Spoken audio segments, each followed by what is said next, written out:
Welcome to the Golden State Media Concepts, America's Still Beautiful podcast, a weekly news podcast covering all the top positive and uplifting news stories. Are you tired of the same old news? Are you sick of the seemingly endless political spin and negativity? We cover stories that will inspire, uplift, and remind you of the good in the world. Tune into the Golden State Media Concepts, America's Still Beautiful podcast to get all the great and positive news stories of today.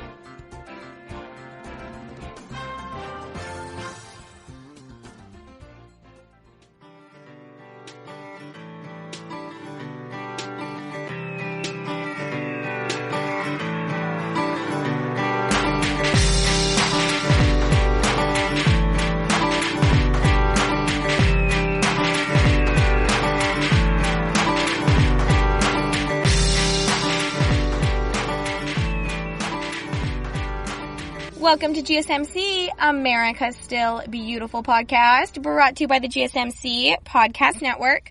I am your host, Alyssa Jo. Hello. How's it going today? I hope you're having a wonderful day so far. Welcome back to another episode of America's Still Beautiful, where I share all positive, feel-good stories with you. I am super excited to be here and share all these stories because it is the best part of my day. So let's just jump right into it today. My first story I have for you is about the novel coronavirus, but there has been a potential drug candidate that emerges as llama antibodies are found to neutralize COVID-19's spike protein. So let's rewind a bit, give you some more information. So 2 nanobodies, they're small, stable immune cells, similar to various antibodies, and they're actually derived from llamas. They've been found in tests to neutralize COVID-19 by blocking its interaction with the human receptor that it binds to. So the nanobodies block the attachment of the COVID-19 spike protein by targeting a region of the protein immediately adjacent to and slightly overlapping with the region of the cell where COVID-19 binds and enters. So both llama nanobodies were shown to neutralize live COVID-19, and they're shown particularly high potency and increased neutralization potential when they're combined with a human antibody.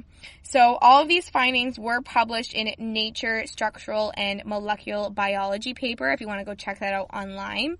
But the development of the immunizations for coronaviruses, as well as established process, the virus possesses a protein which binds to a receptor on the exterior of the cells of an infected individual. So they're saying that's kind of like a boat docking at a wharf. The virus needs a place to dock its spike protein, so otherwise it cannot enter the cell. So the first path for researchers and drug developers is to see how they can prevent the binding of the spike protein with the cell receptor. Pretty interesting, right? So, James Nasmith at the Rosalind Franklin Institute in the UK says, although there is currently no cure or vaccine for the disease, passive immunotherapy by transfusing critically ill COVID-19 patients with serum from recovered COVID-19 individuals has been shown to improve clinical outcomes. So he says this would suggest that neutralization of the virus, even at a relatively late stage in the disease, may be useful for COVID-19 therapy. So there's the 2 nanobodies. It's H11H4 and H11D4 can be deployed to produce a highly neutralizing agent against an emerging viral threat in real time, and provide passive immunization of severely ill COVID-19 patients.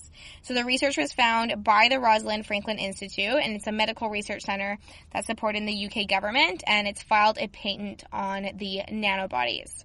So there you have it, some positive news for COVID-19.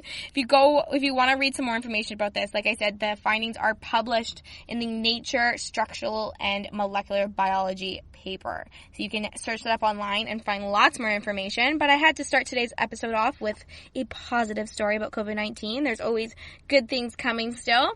Now, my next one is going to touch your heart because it touched my heart.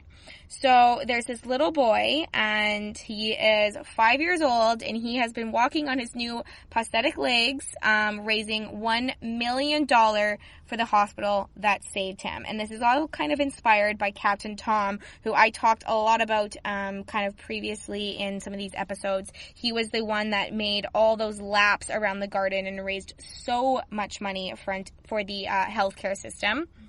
So this is a little boy. His name is Tony Hudgell, and he's from Britain, and he's actually raised over $1 million for the National Health Service Hospital to thank them for saving his life when he was a baby. So he's 5 years old, and he propelled himself around this local park on his prosthetic legs using crutches. Originally, he just wanted to raise about $550. That was his goal. And then thousands of generous strangers heard about his inspiring laps, and they decided to donate money to the hospital. So he hobbled a total of 6 miles until the end of June, and the donations just kept pouring in. It was equaling about $100,000 for every kilometer. And then every kilometer just became easier for him as he continued to go. So at first, it took him about an hour just to walk half a mile, which is just 300 meters. But with his very hard work and determination, this boy sounds like he's got some spunk in him. He is now covering the same distance in only 12 minutes. So his mother, Paula, says it is incredible to think that just a few weeks ago, Tony could barely take a few steps. He's such a strong and determined boy, and we are so proud. So the inspiration for this fundraiser, like I said, came after Captain Tom Moore. He was the 100-year-old veteran who he actually raised $40 million for British hospitals fighting COVID-19. And so now Tony thought that if an elderly man could do 100 laps in his backyard with his walker, he surely thought that he could walk of his own with his crutches and make a difference as well. So I guess as a newborn, Tony ended up in the hospital due to child abuse, but his new adoptive parents showed him with love, and the doctors couldn't save his legs, but they did save his life. The efforts from this little 5-year-old boy, Tony, has received effusive praise from British celebrities, including the former Prime Minister. The Duke and Duchess of Cambridge actually tweeted at him, said, "We are so proud of this incredible courage and determination shown by Tony Hudgell, who is walking 10 kilometers to raise funds for the hospitals, of which the Duchess of Cambridge is a patron." Hashtag go, Tony, go. So that's pretty cool. I guess the most thrilling message that he got was from Captain Tom himself. There is a video online that shows this inspiring story and message. So if you do want to search up that online, you can literally just search up double amputee Tony Hudgell, and you will find, so there's a video, and Captain Tom Moore talks in it. It's very inspiring. It's so cool. This is kind of how it all blew up on the internet. But he said, he's made everyone at the Evelina London so proud, and his strength and the generosity of everyone who has donated will make such an incredible difference. So I highly suggest going to check out that video. It's super inspiring and adorable. This touched my heart. 5-year-old boy, raising $1 million. Super, super cool. Now I thought I would share with you a study that has come out that's saying 40% of Americans have family heirlooms over 50 years old. So this is all about what Americans cherish the most. So I guess 42% of Americans have a generational heirlooms that are over 50 years old. And the survey asked about 2,000 Americans about their family history and their most valued possessions that they've been passed down from generation to generation. 75% of those surveys said they loved learning about their family's history while they were growing up. And some of their most cherished childhood memories were looking through the old family photo albums. So 65% cited that their family photos as their most cherished items. So the survey found nearly half of those polled cited a family heirloom as one of their most prized possessions today. And on average, people were 24 years old when they started to inquire about items they hoped could be passed down to them one day. And then aside from the family's engagement rings and wedding rings, 26% of the respondents shared that they're hoping to inherit a watch one day. So that's one of the common things other than engagement rings and wedding rings. Of course, that's probably the most common. So yeah, let me break this down for you. An engagement ring is 32%, piece of jewelry 29%, wedding ring 26%, watch 26%, wedding dress 25%, wedding veil 19%, a family home 18%, a kitchen item 17%, a suit 16%, and then some other article of clothing 16%. So those are all the list of the top 10 items that Americans hope to inherit one day. 25% of the respondents hope to inherit a wedding dress, like I said, and some other clothing as well, which I find a little bit more surprising. But yeah, they want to pass those things down. So cherish your family heirlooms. People hold them close to their heart. All right, it is time for a little bit of a break, but When we get back, I have lots more feel-good stories to share with you, including a boy who wanted to put a smile on the Queen's face during lockdown, and he actually received a letter. So he wrote a letter to Queen Elizabeth, and he wanted to put a smile on her face, and he got a response. It's a pretty cool response and a cool story, so stay tuned for that. As well, I have a story about 83 millionaires and what exactly they're asking for and why you got to be so interested in this, because it's pretty cool. So stay tuned. I will be right back to share more stories with you.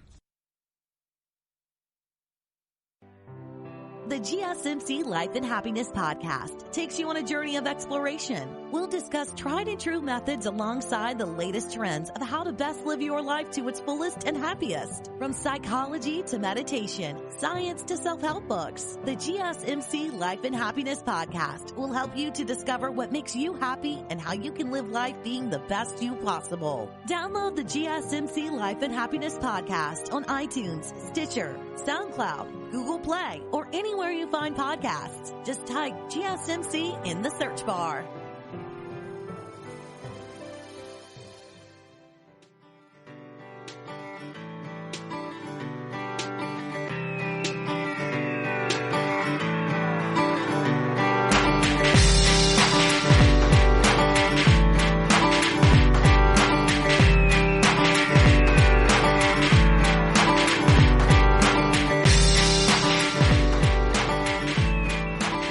Welcome back to GSMC, America's Still Beautiful podcast, brought to you by the GSMC Podcast Network.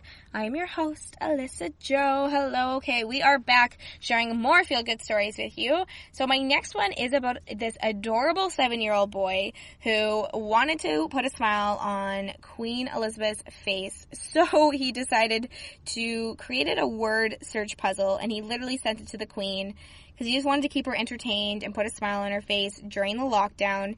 And he received a letter back from the royal staff. So his letter that he wrote, he said, "Dear Queen Elizabeth, you might be feeling sad or lonely during lockdown, so I thought I could make a word search for you to cheer you up.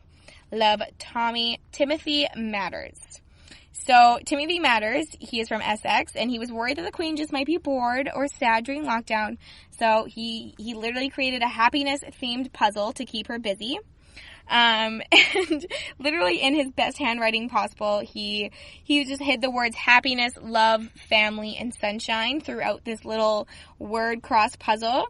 And he got a letter back from Her Majesty's ladies in waiting and thanking him for his kind and thoughtful puzzle.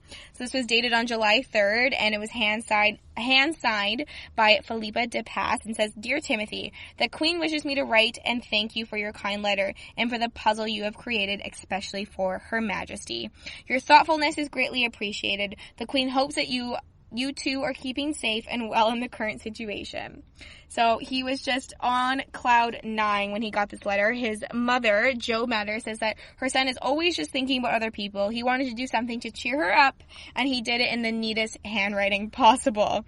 So cute. He kept saying to me to not send the original to anyone else because that was for the Queen. So yeah, he sent his word search to the Queen at the beginning of May. And he said it took him about a whole day to make that puzzle, but he wanted to just put a smile on the Queen's face. So pretty cool that he got a response back from the royal staff. I thought I'd share that little fun story with you. Now, for all you animal lovers out there, this is an exciting story for you. The court has ruled that grizzly bears near Yellowstone will remain protected from sport hunting. So the 9th Circuit Court of Appeals ruled in favor of protecting grizzly bears just this past week. So it's restoring their status under the Endangered Species Act in the wake of hunts planned in Idaho and Wyoming. So, pretty exciting. They think this is a tremendous victory. The decision spares the grizzlies from previous plans for controlled hunts in Wyoming and Idaho on land that is within the greater Yellowstone ecosystem. So that includes about 34,000 square miles. The judge says that the decision in 2017 to delist the grizzly bear violated the Endangered Species Act because it was the result of political pressure by the states rather than having been based on the best scientific and commercial data. So the Fish and Wildlife Service's decision to remove the grizzly bear from this list of endangered or threatened species prompted a lawsuit.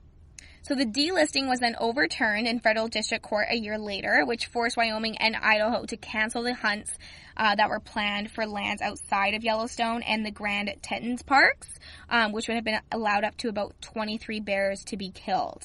So the disagreement highlights the varying opinions on the health of the grizzly population, which rebounded after a hard-fought recovery from the near extinction last century, when only 136 animals remained in North America out of the 50,000 that once roamed at one point. So the supporters of the latest decision say that genetic diversity is at stake, with the bears on the outer fringes of the parks being essential to lasting species health. So they say not a single paper has said that they are okay in the long term.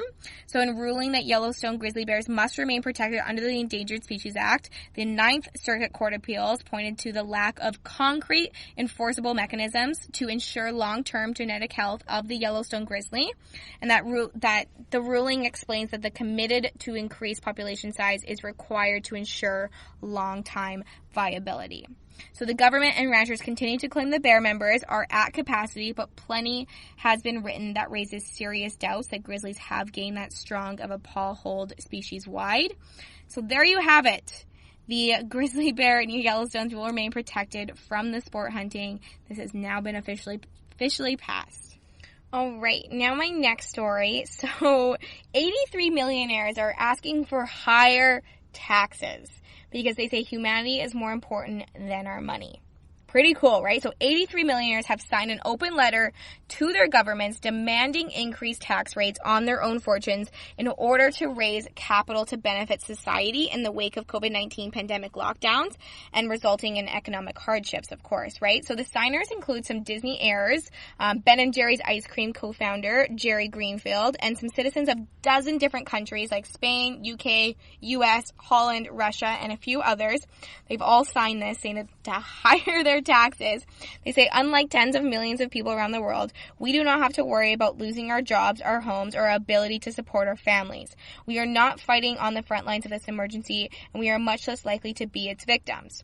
So together, these signers form the Millionaires for Humanity project, which has the backing of the mega charity Oxfam, as well as the Patriotic Millionaires and Tax Justice UK, among a few others. So if you do want more information on that, literally type in Millionaires for Humanities project. You'll find a bunch of information about it.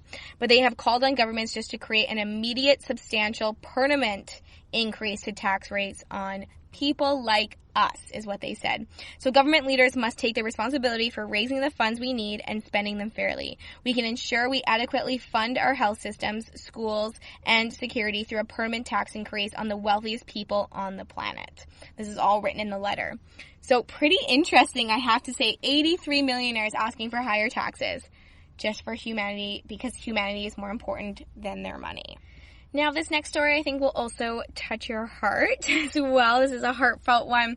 So, this boy was abandoned at a hospital, but he has now found his lifetime forever dad.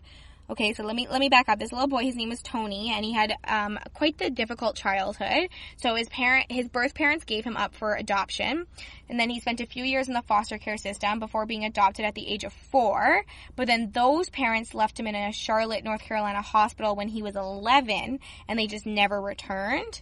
So then a few days later, this man named Peter received a call from foster care worker and just requesting that he would take Tony for the weekend. So now Peter had already been a foster parent for 3 years. He knew he had to do more after hearing Tony's story. So he said, by that time I was crying. I thought, who would do that? So Peter says, once I knew the parents' rights were signed off and he had nowhere to go, I knew I had to take him. I had the room, the resources, so I had no reason to let him go. So, yeah, Peter and Tony have been together ever since. They say that they watch movies, play board games, or reading. He takes them cycling. So in November of 2019, he made it official. He adopted Tony, and yeah, he became his dad officially. He says he's the smartest, nicest kid I have ever had. So from day one, he's always called me dad, and he truly meant it, and he looks up to me. He's proud to show me at school and say, hey, he's my dad. That's something that I love about him. So this story went viral because Peter has an Instagram account called Foster's Dad Flipper, and he had 72,000 followers on Instagram because this dynamic duo is just adorable together. So if you want to go check that out, Foster Dad Flipper, you can see him and follow him on Instagram and see a bunch of their pictures together. So it's pretty cool. So that's kind of how this whole thing went viral. And Peter's urge to be there for Tony and for the kids in the foster care system dates back to his own childhood experiences. He actually grew up in Uganda, and he ran away from his abusive home at the age of 10. So he's always just wanted to help children, and that's kind of why he became a foster parent. So thankfully he had a parental figure that took him under his wing and made sure that he finished school. So now he sees his adoption of Tony as the way of paying it forward to honor the person who saved his own young life, and he just wanted to do that for Tony. So if you want to go see this adorable father-son dynamic duo, like I said, head all over to Foster Dad Flipper, and you'll see a bunch of their adorable photos. They're pretty much viral on Instagram. It's pretty cool to see. All right, it is time for another break, but you know it, I have more to share with you, so don't go anywhere. When we get back, I cannot wait to share more stories with you, so stay tuned. Tired of searching the vast jungle of podcasts? Now listen close and hear this out. There's a podcast network that covers just about everything that you've been searching. Hey! The Golden State Media Concepts Podcast Network is here. Nothing less than a podcast bliss with endless hours of podcast coverage. From news, sports, music, fashion, cooking, entertainment, fantasy, football, and so much more. So stop lurking around and go straight out to the Golden State Media Concepts Podcast Network. Guaranteed to fill that podcast itch. Whatever it may be. Visit us at www.gsmcpodcast.com. Follow us on Facebook and Twitter, and download us on iTunes, SoundCloud, and Google Play.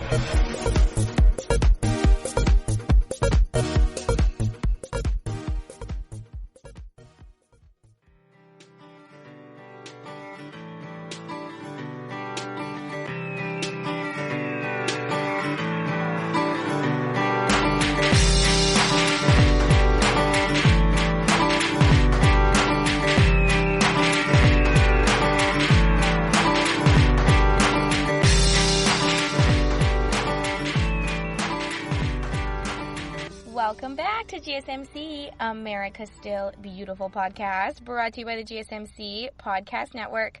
I am your host, Alyssa Jo. All right, we are on the last stretch of today's episode, so let's fill you in with some more feel-good stories to finish off the episode. My next one is a pretty cool creation that a college grad student designed. This college grad student wants to eliminate plastic, and they have designed a ramen packaging that dissolves in hot water. Pretty crazy, right? Her name is Holly Grounds. So this was inspired by countless nights studying at the school. She's just an eco-conscious college grad, and she came up with this kind of replacement for the single-use plastic used to package the instant ramen noodles. Of course, ramen noodles are so common, especially for college students. I will agree with that. So Holly studied at the design of Ravensbourne University in London, and she's responsible for developing this edible spiced packaging film, and it's just for instant noodles.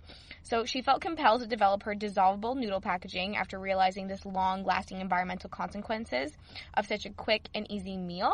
She says, in the current world of instant ramen noodles, there is often more plastic than noodle. The product can be cooked and eaten under 10 minutes, yet the packaging can take 8 decades to decompose. So, after countless hours of trial and error testing, she managed to simultaneously do away with both the plastic noodle sleeves and the single-use spice packets by incorporating the seasoning into this biofilm packaging. How cool is that?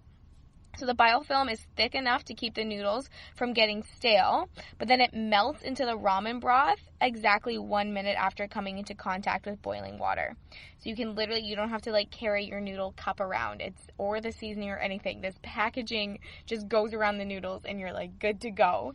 So she says she can produce the film simply by mixing potato starch, glycerin, and water with the seasonings and pouring that into a mold so that can set for 24 hours. And then once it's solidified, she uses the film to wrap the noodles kind of in this donut shape. It actually kind of looks like a bagel or something. It looks like an everything bagel when I see the picture.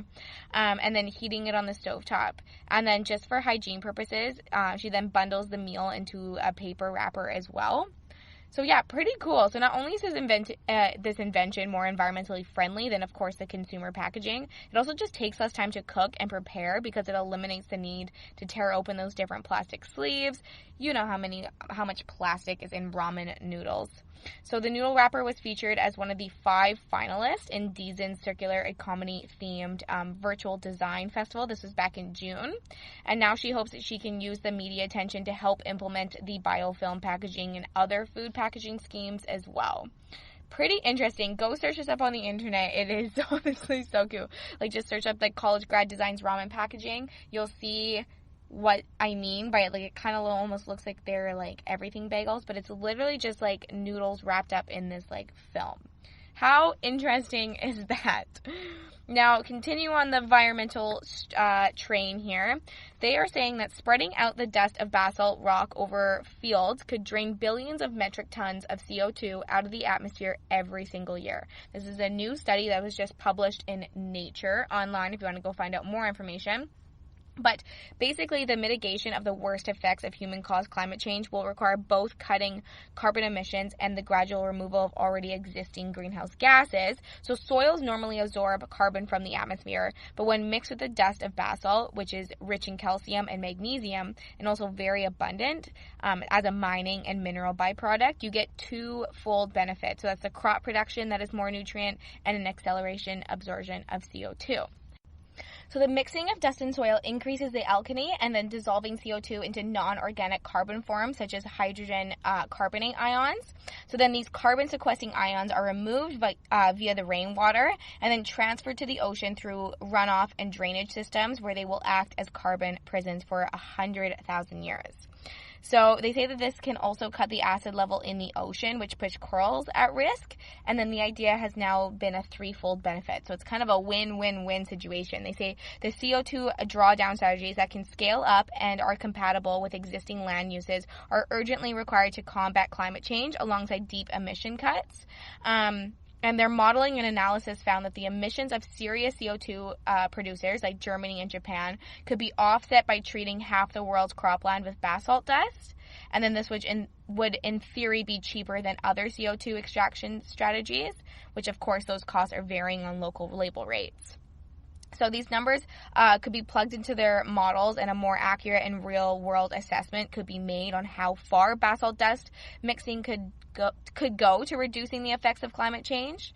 But because it's good for cropland, there's plenty of private sector incentives as well. So another study that's a win for the environment. So I started today's episode with a positive story about COVID-19, and now I'm going to finish off today's episode with another very positive story about COVID-19. So there has been exciting study results that this COVID-19 vaccine was effective and well tolerated for its 45 adult participants. Woohoo! So it's now saying that since 4 months since the investigational vaccine designed to protect against COVID-19, it was tested on humans for the first time in the U.S., and its recently released trial results are very inspiring hope amongst the healthcare community. So they say that this report of the trials details how the vaccine was not only shown to be well tolerated in healthy adult participants, but it also prompted neutralization antibody activity against the coronavirus. So the experimental vaccine is being co-developed by researchers at the National Institute of Allergy and Infectious Diseases and at Massachusetts-based biopharmaceutical company Mardina Incorporated. So the manufactured by Mardina is designed to induce neutralizing antibodies directed at a portion of the coronavirus, the spike protein, which I mentioned in the first story about COVID-19 this episode, which the virus uses to bind to and then enter the human cells. So what happened with this trial is there's 3 groups of 15 participants that received 2 intramuscular injections 28 days apart of either 25, 100, or 250 micrograms of the investigational vaccine. And then all the participants received 1 injection. 42 received both scheduled injections. So in April, the trial was expanded to enroll adults older than 55 years old, but it has now 120 participants. But the new published results just cover the 18 to 55 year age group only. So regarding safety, there was no serious adverse events that were reported. More than half of the participants reported fatigue, headache, chills, or pain at the injection site. And then systemic adverse events were more common following the second vaccination and in those who received the highest vaccine dose. So data on side effects and immune responses at various vaccine dosages inform the doses used or planned for use in the phase 2 and 3 clinical trials of the investigational vaccine. So a phase 2 clinical trial of the vaccine was sponsored by Moderna, and it began the enrollment in late May. And then researchers are now preparing to launch a phase 3 efficacy trial with 30,000 participants. This will happen in July sometime. And the government hopes to have the final results on the vaccine's efficiency by the end of the year. But until then, the phase 1 study results are very positive. It is hailed as a much anticipated piece of good news amidst this pandemic, as well as a record-setting example of speedy vaccine development. So there you go. Started with a positive story about the pandemic, ended with a positive story about the pandemic. Thank you so much for listening to GSMC, America's Still Beautiful podcast, brought to you by the GSMC Podcast Network. I am your host, Alyssa Jo. Thank you so much for being here. Please don't forget to hit that subscribe button, like and follow us on social media, and leave a 5-star review. It helps out so much, and I greatly appreciate it. I look forward to sharing more feel-good stories with you next time. Stay healthy, stay positive, and spread kindness every single chance that you get. Till next time, thank you. You've been listening to the Golden State Media Concepts, America's Still Beautiful podcast, part of the GSMC Podcast Network. You can find this show and others like it at www.gsmcpodcast.com. Download our podcasts on iTunes, Stitcher, SoundCloud, Google Play, or anywhere you find podcasts. Just type in GSMC to find all of our shows. From the GSMC Podcast Network, from social media news to marketing news, and even weird news, the GSMC Podcast Network has you covered. You can also follow us on Twitter and Facebook. Thank you, and we hope you have enjoyed today's episode of the Golden State Media Concepts, America's Still Beautiful podcast.